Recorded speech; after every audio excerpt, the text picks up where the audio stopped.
Hi, this is Adrian Smith from Iron Maiden and Smith Kotzen. You're listening to Appetite for Distortion. You know where you are.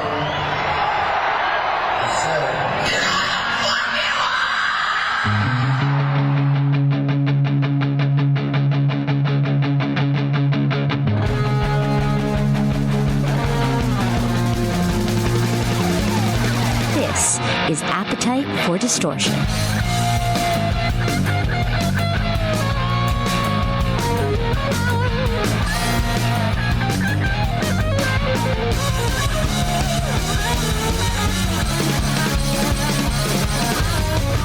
Welcome to the podcast, Appetite for Distortion, episode number 255. My name is Brando. Coming up in just a moment, Adrian Smith from Iron Maiden will be joining us.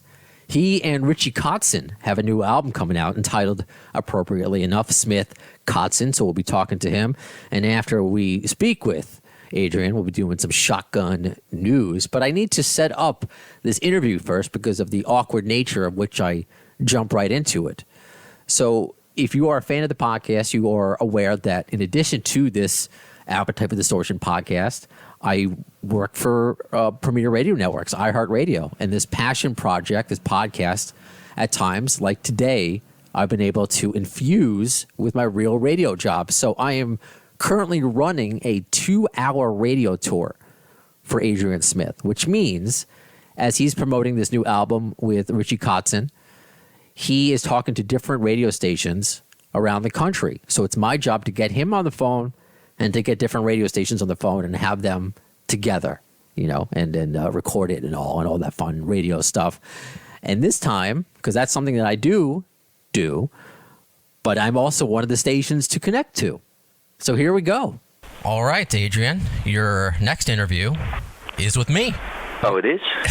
Yeah, I'm Appetite for Distortion, if you're looking at your schedule. Oh, okay.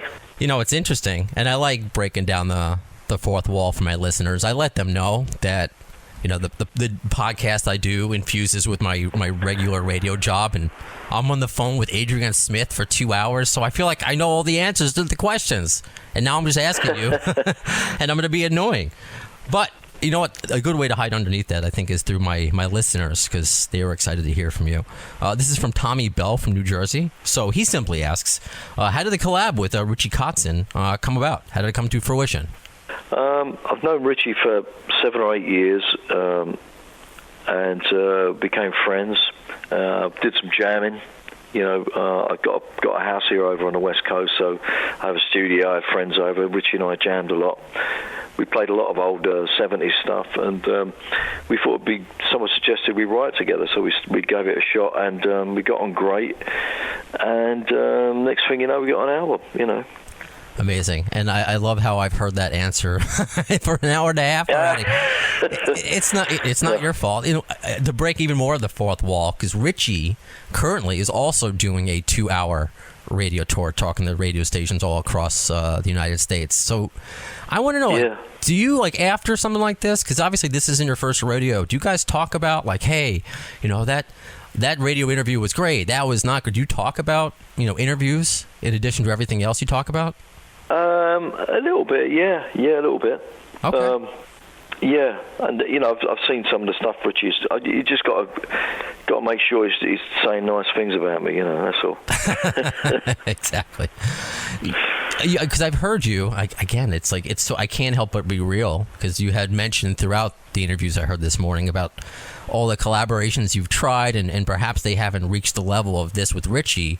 So what was it about Richie that you connected with? Was it lyrics? In addition to lyrics and music, perhaps maybe a favorite TV show or sport, or like what really bonded you guys together? Because you both have been in the industry for a while. So for this to finally come out? I like his solo work. I love his singing and playing, you know. That's sort of stuff I listen to, you know, for sort of relaxation. I listen to soulful rock music, you know, whether it's heavy or if it's bluesy, you know. I like something with heart and soul, you know. Maiden's got heart and soul, you know, it's real. And, you know, what Richie does, you know, he's obviously comes from the right place. So, to work with someone like that, you're going to get something, real and genuine, It was sort of a labour of love, this album, for me anyway. I wanted to do an album like this for years, and sort of almost a tribute to bands that inspired me when to play music in the first place. That's not to say it's a rehash, it's a jumping off point, it's a starting point, and then you go from there. You need the initial inspiration, but working with Richie, he's got such a great range to his voice. It allows me to sing, but I don't have to take the whole burden of everything, So we share the singing and playing, and I don't think he's ever done that before. I'm used to it, But so maybe it's interesting for him, Right on. This question comes from Scott Sweeney. So when you guys are jamming or coming up with new riffs or song ideas, is there a way of knowing that this is going to work for this project, or perhaps you're like, you know what, I'm going to save this for Maiden? He's going to save this for another project. Is there a way to differentiate, to kind of know what idea is going to go where? Very good question. I do keep some stuff back for Maiden. It's usually fairly obvious, but it's very spontaneous. I have a phone that I put ideas on. Probably a lot of musicians do. You put all these crazy ideas down, but I never refer to it. I hardly ever. It's always, writing with Richie, for example. I get up in the morning and for a couple of hours I play around and come up with a riff. Then I take it to Richie, and then we develop it. It's, right off the bat, most of the ideas were completely fresh, and that's a great way to write. And I think it's obvious when you're working. You'd be playing around, and then one of you will say, "Oh, what was that? That's good." There's something about those sequence of notes that has an energy, and then it's a starting point, and then maybe you'll have a title, or you just keep singing this one phrase or melody, and it almost writes itself. It's just like it's out there, and you just got to grab it out of the air, tune into it, and having someone to collaborate with makes that easier sometimes. Right on. And I bet Scott will be very happy to hear that, Adrian Smith said he had a very smart question. I always give my listeners credit. I'm not going to take credit for his. Another question from a listener. This is from Chris Romano, because you've spoken about several times this morning about your book that came out, Monsters of River and Rock, which is about fishing in your life, right? Once things... Are you planning a promotional book tour, much like Bruce Dickinson did with his book, once things settle down, calm down? I don't know. Maybe. Obviously, it was very difficult during the pandemic to do anything like that. It was all on the phone or online, I suppose the normal thing would be to go out and do some sort of tour, go to book signing. Yeah, I'd love to do something. Meet the people who bought the book. Yeah, it'd be great. Love to do that. But hopefully in the future, when things get back to normal. You can combine the Richie, the Kotzen Smith tour with selling books. I don't know. You can make it. Yeah, maybe. Yeah, I can have a little store set up in the foyer of the gig and get out there and have like a little kiosk of books. Yeah, a little kiosk of books in like the pit or something like that. You can create something new. Yeah, there you go. Yeah. What is next, or are you just focused on this at the moment?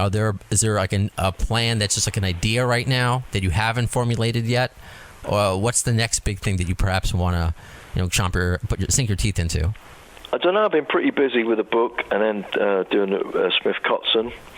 Of course, there's Iron Maiden stuff. I mean, we've got a whole summer of shows going right through to Christmas. Booked in. Whether they will happen or not, we don't know yet. But as far as I know, they're still up. So that's my next thing.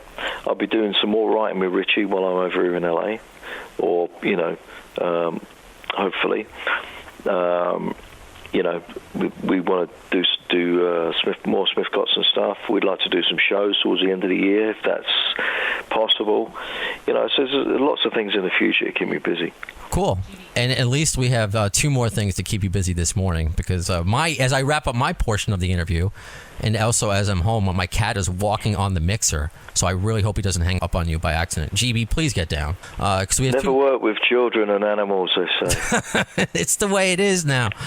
So we have 2 more stations coming up, Louisville and Arizona. We're going to get to that. And I will say from my end, wrap up my portion. Adrian, thank you so much for your time today. Oh, no problem. All right, got Richie off to the next station, and you and I, we could talk a little bit. Oh man, that's fun. I love to show the behind the scenes as much as I can, on a podcast. But if you've seen on the Zoom interviews I've done, my cats like to make an appearance, and I was holding my breath. I'm not going to lie to you, about this new setup that I have at home with a larger mixer to be able to run these radio tours. That one of my cats likes to jump on it, like Apache, jump on the mixer. And there are times he jumps on the mixer and presses buttons with his little feet. And it's one thing when he does it when I'm not using it, but when I'm using it, it's alarming. It's like, get out of here, dude. Get out of here. And I know many of you crack up because I posted a picture on Instagram, Appetite for Distortion on Instagram, of my current setup at home. And it was Jason. I want to make sure that I get the name right. A great listener on Instagram, Jason Veal. He's like, no, like that's not real. I don't see any cats getting in the way. Well, shortly after that picture was taken of my home setup, believe me, GB jumped on it. And for those of you who care, it's GB. My girlfriend named it, fiance named after her grandpa Bill. So that's what I said before when you were like, I'm interviewing Adrian Smith. Get out of here, GB. Nothing I thought I would ever say. Before we get out of here, let's do some shotgun news, shall we? News. There are a few things that I would like to mention in the GNR news department. Obviously, not about music. But this is interesting. You can read about it at al.com. Our buddy Matt Wake, I tweeted at him I'll make sure I want to give everybody credit. I'm in a lot of different Guns N' Roses Facebook groups and follow Twitter pages and stuff. But and I believe it's run by Tim Tricoli. He does the Guns N' Roses collectors group, and I saw that he reposted an article from BackstageAuctions.com, and then I tweeted Matt. Well, the point of this story is Izzy Stradlin's guitar is up for sale, up for auction. His 1987 Gibson ES 175D, and I'm not a guitarist, so forgive me if I'm not saying that as hippily as I could, but it was owned by Izzy Stradlin, and it's up for sale right now. Starting bid is $50,000. I believe the auction is currently up. It ends the 29th, and it is real. We know for a variety of reasons it's real. Tracy Guns, he actually tweeted on the thread between Matt Wake and I that said confirming it's real. But I'm also, because he's a former guest, Howie Huberman. So Howie, if you recall his episode of Appetite for Distortion early on, it was with Billy Rowe, I believe, from Jet Boy. Talk about the early days, kind of what they call the ground zero of Guns N' Roses. And he gave, GNR a lot of the early instruments, Howie did. And initially I thought Howie was the one that put it up for sale. Because the story goes, it's not like Izzy needs the money. He already sold this guitar. There's a story, again, behind it. If you want to go, it's up on BackstageAuctions.com. It's on AL.com as well. The article is by Matt Wake. He's really invested in this story because he doesn't have the money to invest. Many of us don't have the money to invest $50,000 to buy it. But I asked Howie, and just to elaborate a little bit on it, and he says the guitar is actually being offered by the current LA Guns manager. So that is who is currently putting up Izzy's guitar on auction. So how are we going to do this? Is one person going to buy the guitar for $50,000? Are a few of us going to pool some money? Like that Simpson episode, what was it, like three boys in a comic when they all bought, when it was Bart, Milhouse and Martin, I believe, all bought the Radioactive Man comic, and they were like, "Oh, let's pool our money." But when the time to go home, they all went to go to their separate ways, holding on to the comic, and like, "Uh-oh, what do we do when you have to schedule days?" So, are 10 of you GNR fans gonna buy Izzy's guitar and figure out who gets it on what day or what month? Crazy. But anyway, I'll keep you abreast of that situation. Of course, follow on social media, facebook.com/the AFD show, or on Twitter at the AFD show for any news updates regarding Guns N' Roses. And the other thing that I want to mention, and this is a little bit of a serious turn here, but if you saw it on social media, I reposted what Melissa Reese had actually just put on Instagram. And if you pay attention to the news, I try not to. I'm proud of myself that I'm watching the news less and less and less since our election here in the United States. I just have other things in my life that I really want to divert my attention to, like this podcast. But if you watch the news, sometimes you're aware. You want to be aware of what's going on still in your country. So unfortunately, very unfortunately, there have been some Asian hate crimes. I don't want to get into it too deeply. Certainly do not want to make this political, but I think it's important to share what Melissa Reese had to say because I'm a huge fan of hers. I hope to really one day get her on the podcast. So Melissa puts this up on her Instagram. I'm so appalled by what's been happening in this country. I am also scared, especially for my mom. My sisters and I are biracial and are proud to identify as Asian American women, the group that has seen an alarmingly disproportionate rise in violence against it within the last year. In the past few days, I've been at a loss for words and have felt pretty paralyzed by all of this. I've donated to some of the victims' families, but I'm finally saying something on social media because of my desire to raise awareness and understanding its importance in stopping these heinous acts against the AAPI community against women has overpowered all of my fear/freezing, compelling me to act. Then Melissa added, friends, please raise awareness about this with me, speak out, and commit to protecting and or standing in solidarity with the AAPI community. Donate, reach out to your AAPI friends, and check in, especially if they are older. Please just do something. That lets the world know that this isn't okay with you either. And you are willing to take an action on behalf of the safety of your AAPI sisters and brothers because you too understand this shit needs to fucking stop. And it does. So I'm taking an action now, with my little platform here. I certainly have listeners of all races, creeds, colors, sexual orientations, political beliefs all over the country, and it's great. We all meet here to talk about Guns N' Roses. But it's frightening. It's what's going on. It's just like you look out, you got to go Marvin Gaye with it. What's going on? Or, of course, more appropriately, Axl. What's so civil about war anyway? But, again, I'm not going to go too deep into it.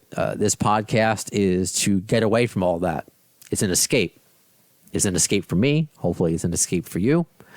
So within that, while we have a good time, as you know, we talk about serious things, talk about mental health, which certainly this is affecting many Asian American people out there. So I just wanted to get that out there, and thank you to Melissa for putting it out there, for speaking up. Definitely very proud to have her part of Guns N' Roses. So that does it for this portion of Appetite for Distortion. Actually, this episode of Appetite for Distortion. I'm already thinking ahead because while this may be an episode on the shorter side, the next episode is not.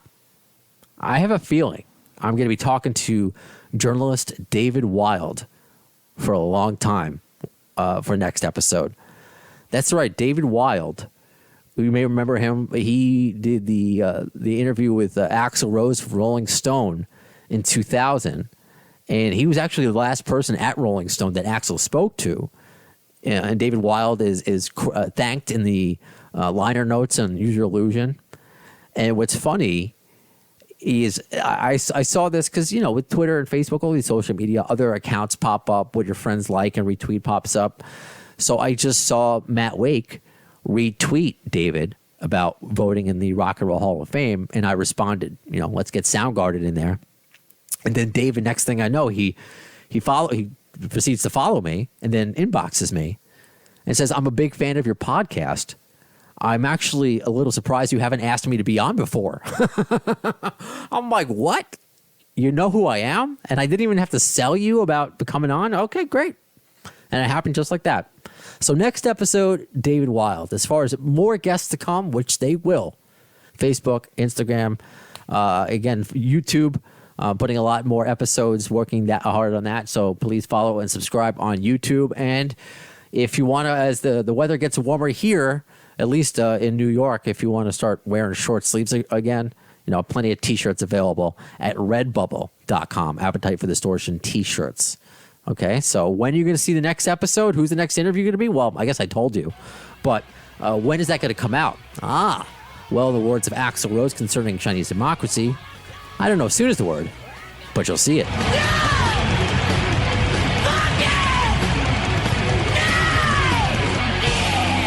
Thanks to the lame-ass security, I'm going home.